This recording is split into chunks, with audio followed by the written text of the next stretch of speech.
So the first game of IPL is done and dusted, and expectedly, RCB is the king to beat, especially in home conditions. Quite different to how it was last year, where RCB lost quite a few games at home. This time, they opened their account and they opened their account in style.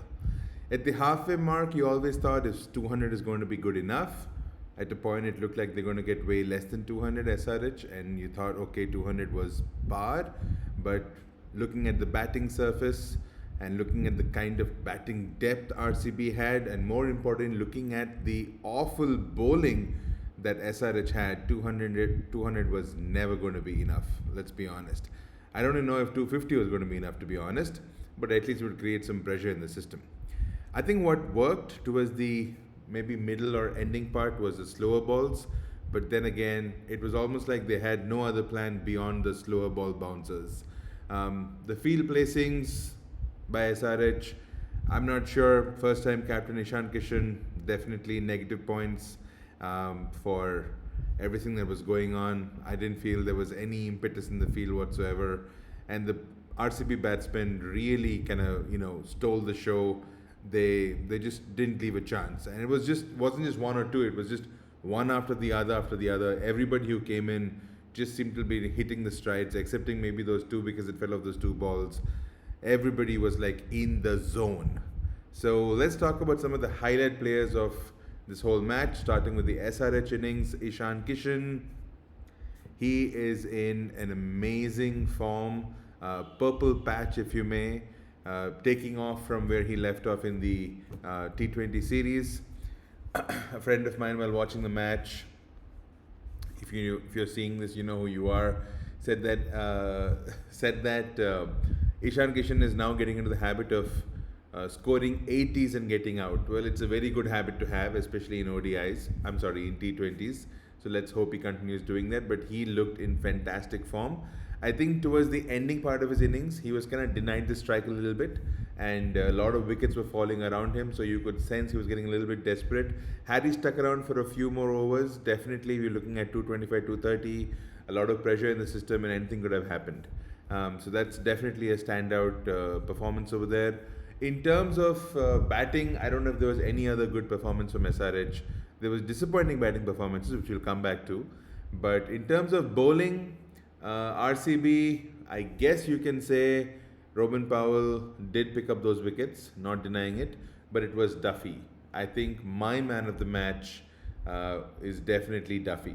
He bowled an absolutely outstanding spell up front, especially to keep two fantastic players like Travis Head and Abhishek Sharma quiet, and not just quiet, he really squeezed on the pressure. Bhuvi, of course, was good. I was surprised. He's looking fit, looking a little bit meaner, to be honest. And 4 overs for 30 is not bad at all from a guy like Bhuvi. Especially he bowled 2 of the overs up front and 2 of the overs at the death. So you'd think that he'd go for a lot of runs, but fantastic bowling once again by Bhuvi, showing his class.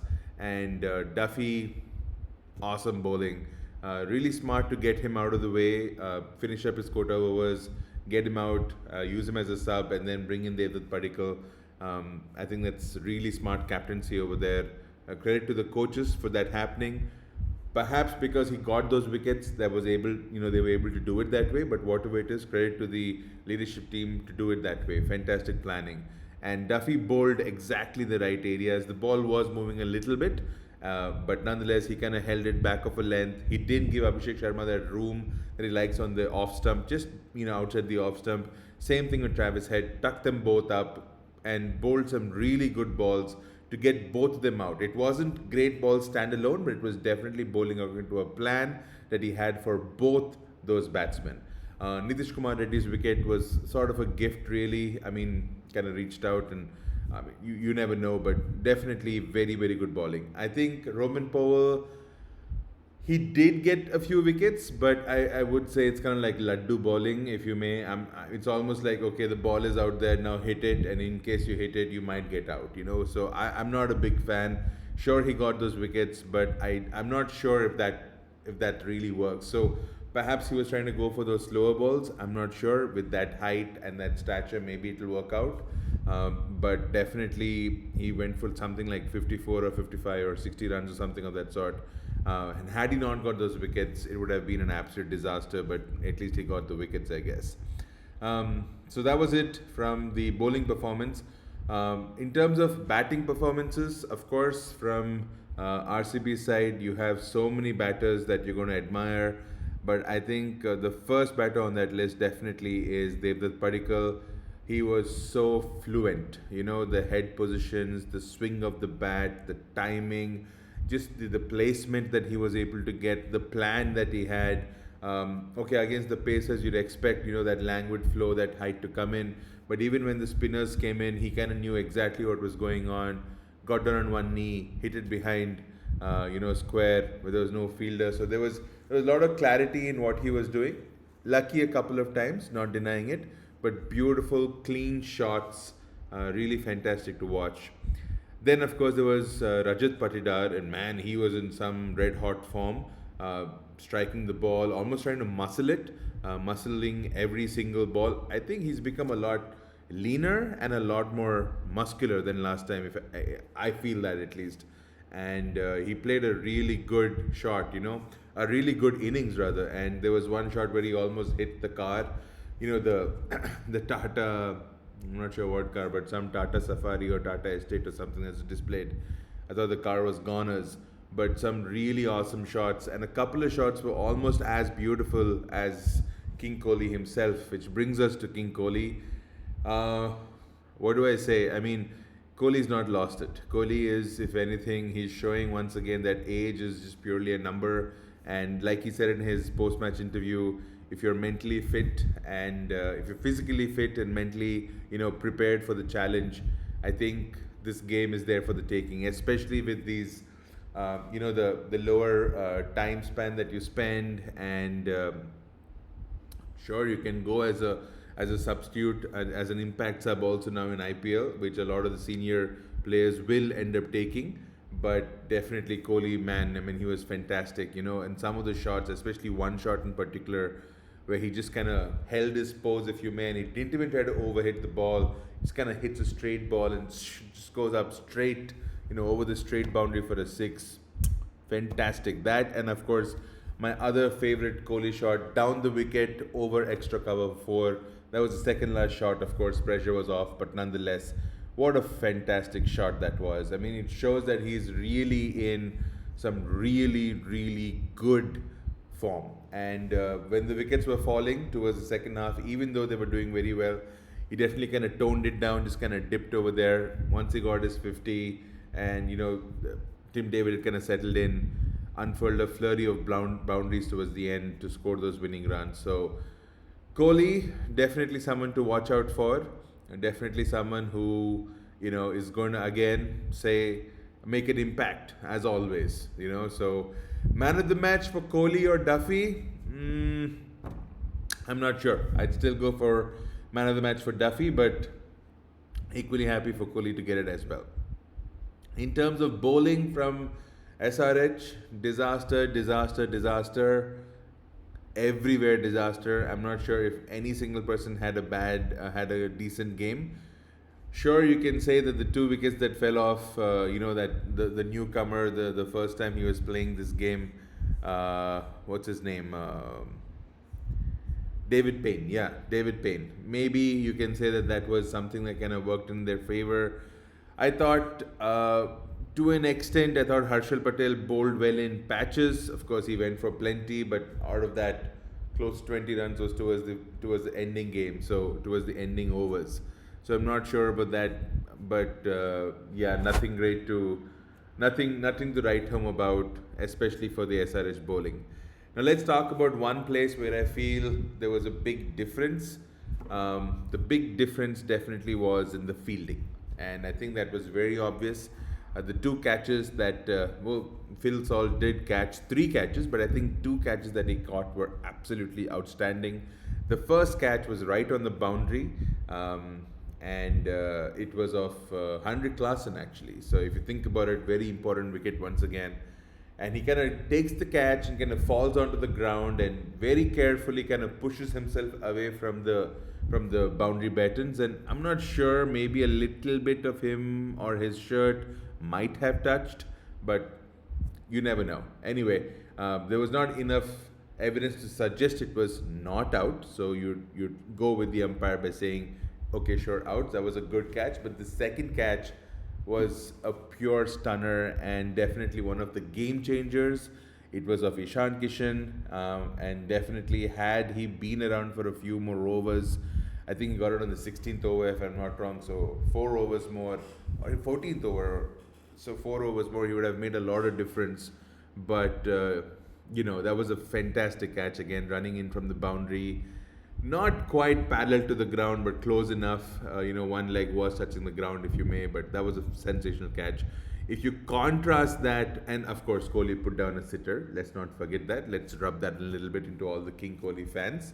But if you contrast that with, RC with SRH's fielding, I'll say at least about 20, 24 runs, but just given away simply. Specifically boundaries, the two buys that went for 4 leg buys each from Ishan Kishan, not able to collect a slower ball that sure bowled. You would expect that. He was just not staying close to the ground. I don't know if he was tired, it was just simply getting up. I don't know what it was. Then again, you'd say, okay, the first one was almost an accident. I'm glad people didn't get hurt. Where Henrik Klassen almost, had an accident with the other guy, and Henrik Klassen ended up catching the ball. But then you have Nitish Kumar Reddy again towards the closing. I think he'd have actually caught Tim David, and the match was very dicey at that time, so it could have really gone anyways. But he didn't even end up catching the ball properly. He just ended up, going over the ropes. Sure, it was on the edge, but you'd expect a fielder in today's game to take that, especially a guy like Nitish Kumar Reddy with such talent, such flexibility and such agility. Then again, there was a boundary which he could have easily prevented, but he just ends up running past it into the, he tries to cut it off, but goes off into the boundary. So, these are all, I've just counted 4, 4, 4, 4. I've just counted 16 right there. And I'm sure there were a couple more, I know there was a misfield here, there was something else there. One's going into twos. You'd expect with Kohli running that he's always going to put that pressure. But, not only were they about 25, 30 runs short, when they batted, I feel they even gave away 20, 25 runs extra when they fielded. That's definitely the big difference. And also, this IPL, and as is, I think, most T20 games, especially this IPL, what happens in IPL is very often, I think, teams will target the one or two weaker local players, the Indian players in every team. And I think the team with the strongest Indian players will ultimately end up coming up trumps. And I think that was very obvious in this match too. They targeted the SRH bowlers who, I should say, they had a really awful game. Let me put it that way. I think barring a couple of good balls in NKR's, Nitish Kumar Reddy's opening over, I'm not sure if there really was a clear-cut plan. What was the plan to Devdutt Padikkal? What was the plan to Phil Salt? Okay, Phil Salt managed to get himself out. That's a different question. That's a different story. But what was the plan exactly when you bowled to each of them? You saw Duffy bowl, and he had a clear-cut plan for Abhishek. He had a clear-cut plan for Travis Head, two of their biggest scorers. So what was your plan for Kohli? What was your plan for, Rajat Patidar? What was your plan for Devdutt Padikkal? Nothing. Really nothing. Kohli has that weakness with spin. Don't get me wrong, but he does. So why didn't you bring in spin a little bit earlier? And if your people were going for runs, why didn't you kind of shuffle it up a bit? Why did you hold on Ehsan Malinga till after the power play? Sure, he didn't really bowl great even after the power play, I'm not denying it, but could have rotated that a little bit better. There were so many balls even after the power play when there was no long on and a length ball was being bowled. I couldn't understand that at all. The field placements also, I thought, were really unimaginative. There was zero energy is what I felt.